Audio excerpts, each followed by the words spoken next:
no-till is no silver bullet, as there is no silver bullet in farming, but the no-till is definitely an advantageous tool, and you can tell over the years it was a slow adoption, but my dad's research along with some other advanced no-tillers in the area have led to a pretty solid covering of no-till in this area at this point.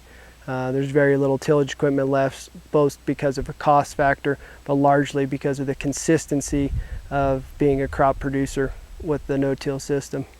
The effectiveness for us is largely in both the timing, because we do make a lot of herbicide applications because of the different crop rotation and the chem fallow process.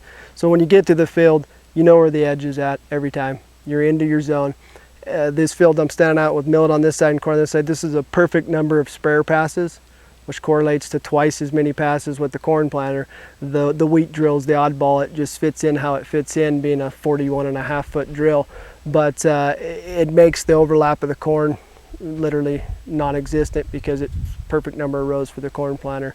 So every field's laid out that way, and I can't tell you probably the total amount of time, but I know as an operator it takes a lot off your mind when you get to a field and you're going to spray the north line, because that's the primary line in that field. We cap our primary lines, all capital letters in there, so you know whether the north or the south.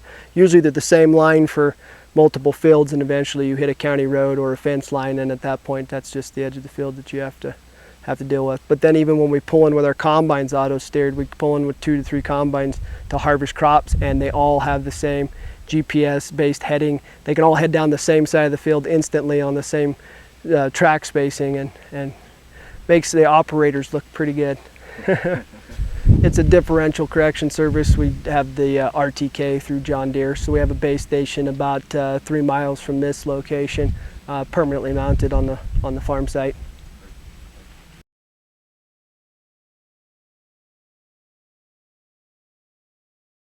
The thing that has to be considered in our environment is the consistency. Unfortunately, as a no-tiller, to say the fallow system, which is not producing a crop or cover, but the fallow-based wheat system in our soil types, in our environment, is the most consistent producer. It's just can get you to an average yield within a range. Your costs are pretty steady, so you got that nice stability in being a fallowed wheat farmer. But there's much more upside when you become a crop rotator to proso, millet, or corn. We're generating 2 crops out of 3 years, but the variability in being a corn farmer and a millet farmer are much greater, and so it's a risk-reward environment. But you need crop rotation to manage weeds that are advantageous to being a wheat fallow person. Joint grass, cheatgrass, feral rye out in this country becomes a problem when you're in those processes. So one key consideration is wheat is consistent, more upside, downside, better soils, better rotation to go to spring crops. So stay balanced in them has been our approach, to be still a consistency of being a fallowed wheat farmer.